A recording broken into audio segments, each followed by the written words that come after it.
राधे राधे दोस्तों, लड्डू गोपाल एंड भक्ति चैनल में आप सभी का स्वागत है। और आप सभी को मेरी तरफ से और मेरे परिवार वालों की तरफ से बहुत बहुत होली की शुभकामनाएं। Happy Holi to all of you. Radhe Radhe. Das ji Kolkata से श्री हरिवंश महाराज जी, आपके चरणों में कोटि कोटि प्रणाम। महाराज जी, आप कहते हैं कि भगवान हमेशा हमारे हर सुख या दुख में साथ होते हैं। तो महाराज जी, जब हम कोई निर्णय लेते हैं तो कैसे पता चले कि वो सही है या गलत? कैसे पता चले कि हम जो निर्णय लेने? तस्मात् शास्त्रम प्रमाणम ते कार्याकार्यो व्यवस्थितौ। इसके लिए शास्त्र प्रमाण है कि हमारा संकल्प गलत है, मन का, या सही है। शास्त्रों का ज्ञान नहीं है तो सत्संग सुनो, सत्संग से पता चल जाएगा। और सबसे बढ़िया बात बता रहे हैं, आंतरिक कोई भी गलत कार्य होगा तो अंदर से एक आवाज आती है, गलत है। आप लोगों को अनुभव होता है कभी? नहीं होता? वो भगवान अंदर अंतरात्मा में गुरु रूप से बैठे। जब आप कोई गलत कार्य करने की सोचोगे तो एक भय आएगा, एक शोक सा आएगा, अंदर यार गलत है, नहीं करना चाहिए, पर मनमानी करके हमसे वो करा लेता है। अगर एक सेकंड थोड़ा सा रुक कर अंतर की बात सुन लो तो आपको किसी से पूछने की जरूरत नहीं, आपकी अंतरात्मा ही गुरु है, वो आपको बता देगी ये गलत है और ये सही है। पर उसके लिए बहुत सूक्ष्म चिंतन चाहिए, नहीं तो मनी राम ऊपर से ऐसा फेंक देंगे कि आपको लगेगा कि अंतरात्मा की आवाज है। मन की मांग को हम अंतरात्मा की आवाज मानकर पापाचरण कर बैठते हैं। कर बैठेंगे नहीं, कर बैठते हैं और अंदर की आवाज को दब जाते हैं। अगर वो अंदर की आवाज हम मान ले तो हमसे पाप कर्म होगा ही नहीं, क्योंकि प्रत्येक प्राणी के अंतर में गुरुदेव विराजमान है, भगवान विराजमान है। अखंड मंडलाकारम व्याप्तम चराचरम, तो सब में गुरुदेव विराजमान है। श्री राम में सब जग जानी, तो सब में भगवान विराजमान है। जब भगवान और गुरुदेव आज्ञा करते हैं, उसकी बात मान ले तो हमसे कोई पाप कर्म नहीं होगा। अगर इतना ज्ञान नहीं है तो शास्त्रों को पढ़ो, सत्संग सुनो, तो आपको पता चल जाएगा कि हमारा मन कौन सा गलत संकल्प करता है और कौन सा। वैसे तो बिना पढ़े लिखे भी पता चल जाता है कि गलत हमारा मन सोच रहा है या सही सोच रहा है। राहुल नागर जी, ग्रेटर नोएडा से। राधे राधे सभी। राधे राधे महाराज जी। महाराज जी, मेरे द्वारा जो भी गलत काम वो पाप जाने अनजाने में हुए, उनका पश्चाताप कैसे करूं कि जिससे नई जिंदगी की शुरुआत हो? पढ़े लिखे हो, भागवत का पाठ कर डालो एक बार, और हर समय भगवान का नाम सुमिरन करो। और एक बार भागवत श्रीमद् भागवत महापुराण सर्व पापों का प्रायश्चित कराने में सर्व समर्थ है। घोर पापी वैश्यागामी नीच 7 दिन भागवत सुनकर परम पद का अधिकारी हो गया, धुंधकारी। स्पष्ट कलयुग में परम पद प्रदान करने के लिए भागवत गरज रही है। यदि आप संस्कृत पढ़ लेते हो जी महाराज जी, तो बहुत बढ़िया रहेगा। एक माँ श्रीमद् भागवत गीता प्रेस से खरीद लो और रोज 1 अध्याय 2 अध्याय रोज पाठ करो तुम स्वयं, हिंदी और संस्कृत दोनों का, और पूरी भागवत पढ़ डालो और फिर नाम जप करते रहो, तो आगामी पाप की संभावना नहीं रह जाएगी, पूर्व के सारे पापों का नाश हो जाएगा। और 30 मिनट नाम कीर्तन करो 24 घंटे में, 30 मिनट आधा घंटा ऐसा निकालो जो तुम्हें नाम प्रिय, उसका कीर्तन करो। नाम संकीर्तनम यस्य सर्व पाप प्रणाशनम। भगवान के नाम का कीर्तन समस्त पापों का नाश कर देता है। तो भगवान की लीला कथा, भगवान का नाम कीर्तन, भगवान का नाम जप, ये परम पद प्रदान कर देगा। पापों का नाश तो स्वाभाविक हो जाएगा, पाप प्रवृत्ति का नाश हो जाएगा। समझ पा रहे हैं आप? डॉक्टर हर्ष तिवारी जी, फिरोजाबाद से। राधे राधे महाराज जी। महाराज जी, इंद्रियों को वश में रखना सुख का मार्ग कहा गया है महाराज जी, लेकिन जीवन शैली आजकल खान पान कुछ ऐसा हो गया है कि लोग तली हुई विषाक्त खाद्य पदार्थ जैसे कचौड़ी, समोसा, बढ़ई, अन्य फास्ट। चलो शुद्ध पदार्थों से बने हो तो ये भी बात ठीक है।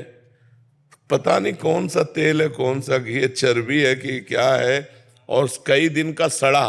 बाजार की चीजें तो मुझे लगता है कि परमार्थिक साधक को तो खाना ही नहीं चाहिए, क्योंकि वो बहुत ही अपवित्र और शरीर के लिए भी हानिकारक। वैसे सब लोग पसंद बाजारे का करते हैं, घर की रसोई करना पसंद करके होटल का ज्यादा पसंद करते हैं, गोलगप्पा ये सब दुनिया की चीजें ज्यादा पसंद करते हैं। मैं ना लंदन से आई थी और मैं जब से आई हूँ तब से गोलगप्पे, छोले भटूरे, पाव भाजी, ये सब खाने में लगी हूँ क्योंकि खाते पीते और मैं आपसे यही प्रश्न पूछने वाली थी कि मैं कैसे अपने आप का, आपने कहा है सत्संग में कि साधक को भोजन कम करना चाहिए। असल बात यह है ना कि जब भगवान की प्राप्ति की लगन लगती है तो नहीं खान पान ते भावे है, नहीं कोमल वसन सुहावे है, सब विषय लगे ते खारा है, हरियासिक का मग न्यारा है। अभी शरीर में है ना, आपको लगता है मैं शरीर हूं, इंद्री मन की मांगे आप अपनी मांगे मान रहे हैं, इसलिए आप इंद्रियों को शासन में नहीं ले पा रहे। अगर थोड़ा सा ज्ञान हो जाए, आप दृष्टा भाव में आ जाए कि तो इंद्रियों की मांग है, मन और इंद्रियां मना कष्टान इंद्रियाणी प्रकृति स्थान कर सती, नहीं मुझे इसमें नहीं जाना। देखो 2 अंगुल की जीभ है, बस इतना ही स्वाद है, और यहां से गया तो सब बेकार है। ले घाटी नीचे माटी, ये घाटी नीचे माटी केवल। और अगर आपको सही बताएं, इनकी प्रक्रिया बनाते हुए देख लो, जलेबी जब बन के प्लेट में सामने आती है, लेकिन वो जलेबी वाला सीरा देखो, उसमें सैकड़ों मक्खी मरी पड़ी है, वो बस ऐसे निकाल दे। अपने घर में जो बनाओ, गोलगप्पा खाना है तो अपने आजकल गूगल से सब आप सर्च करके जान सकते हैं, यूट्यूब से, गूगल से, बढ़िया अपने घर में बनाओ, ठाकुर जी को पहले पवाओ और फिर आप पाओ तो बुद्धि शुद्ध रहेगी। तो हमें लगता है कि मन को चराने की इंद्रियों के साथ जो आदत है, इसे धीरे धीरे कंट्रोल करें। अनजाने में आप अपने को रोगों का शिकार बनाने की तरफ जा रहे हैं। शरीर में ज्यादा मांस बढ़ना, चर्बी बढ़ना, ये हमारे अवयवों को कमजोर करता है, लीवर, किडनी, दिल, इनको कमजोर करता है। तो हमें तो आपसे प्रार्थना है कि 30-40 मिनट व्यायाम कीजिए, 20 मिनट प्राणायाम कीजिए, और ये सब बाहरी चीजें छोड़िए और सात्विक भोजन कीजिए। तो अभी आपका शरीर जो है ना, वो परमार्थ और स्वार्थ लायक हो जाए। अब अपने शरीर को एक्टिव करना चाहिए, तभी तुम स्वार्थ और परमार्थ लायक। यावत स्वस्थमिदम कलेवरम यावत च दूरे जरा, जब तक हमारा शरीर स्वस्थ है, इंद्रियां बलवान है, तो हम भगवान का चिंतन कर सकते हैं, हम लोगों का उपकार कर सकते हैं, हम कोई क्रिया भी कर सकते हैं। तो इसलिए पिज्जा, बर्गर, आइसक्रीम, ये वो सब का, ये वेट बढ़ाने वाली चीजें हैं। अरहर की दाल, मूंग की दाल और रोटी, अब ये किसको पसंद आएगा? हर की तुरंत बना के दाल ठाकुर जी को भोग लगा के पाओ तो वो स्वादिष्ट है कि वो स्वादिष्ट है? हमें लगता है जहां तक हो सके। अब जैसे कुछ समस्याएं बच्चों की, बाहर पढ़ते हैं या सर्विस करते हैं, अब उनको तो होटलों का खाना ही पड़ेगा, लेकिन हम कहते हैं जिनको भगवान सुविधा दिए हैं, बचो, बाजार और होटलों के भोजन से बचो। पहली बात अपवित्र, और दूसरी बात स्वास्थ्य हानिकारक है, स्वास्थ्य के लिए पक्का हानिकारक है। तुरंत तुम्हारे लिए आटा लगा के नहीं बनता, वो कई कई दिन का आटा जमा होता है लगा हुआ। तुरंत आपको भोजन मिलेगा तो तुरंत आटा थोड़ी लगाया है, तुरंत दाल थोड़ी उबाली, कब का है। आप बासी खाना पसंद करेंगे तो तमोगुण बढ़ जाएगा, भजन में वृत्ति नहीं रहेगी। तो भोजन सुधार तो भजन सुधार हो जाएगा, भोजन सुधार तो हमारे कर्तव्यों का पालन करने की क्षमता आ जाएगी। और ये आप कहते हैं जो बना रहा है उसके विचारों का भी बहुत प्रभाव पड़ता है, बहुत प्रभाव पड़ता है। वो गलत विचारों का तो वही प्रभाव। बिल्कुल, जब आप भोजन पाएंगे तो आपके अंदर गलत चिंतन चलने लगेगा।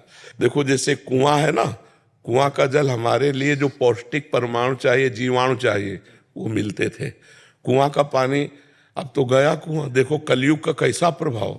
मटके में पानी डाल दो तो वो भी शुद्ध हो जाता है। हाँ शुद्ध हो जाता है, क्योंकि रज में ऐसी क्षमता। जल का दोहन भी बहुत लोग कर रहे हैं, बर्बाद कर रहे हैं, तो इसके लिए लताएं कटने के कारण जो वर्षा का अधिक हमको चाहिए पानी, वो नहीं मिल पा रहा है।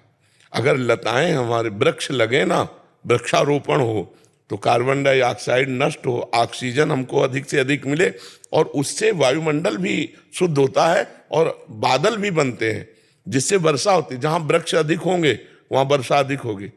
जैसे कई ऐसे वृक्ष वाले स्थान हैं जहां बहुत अधिक वर्षा होती है, और अब वृक्ष लोग काट डाले।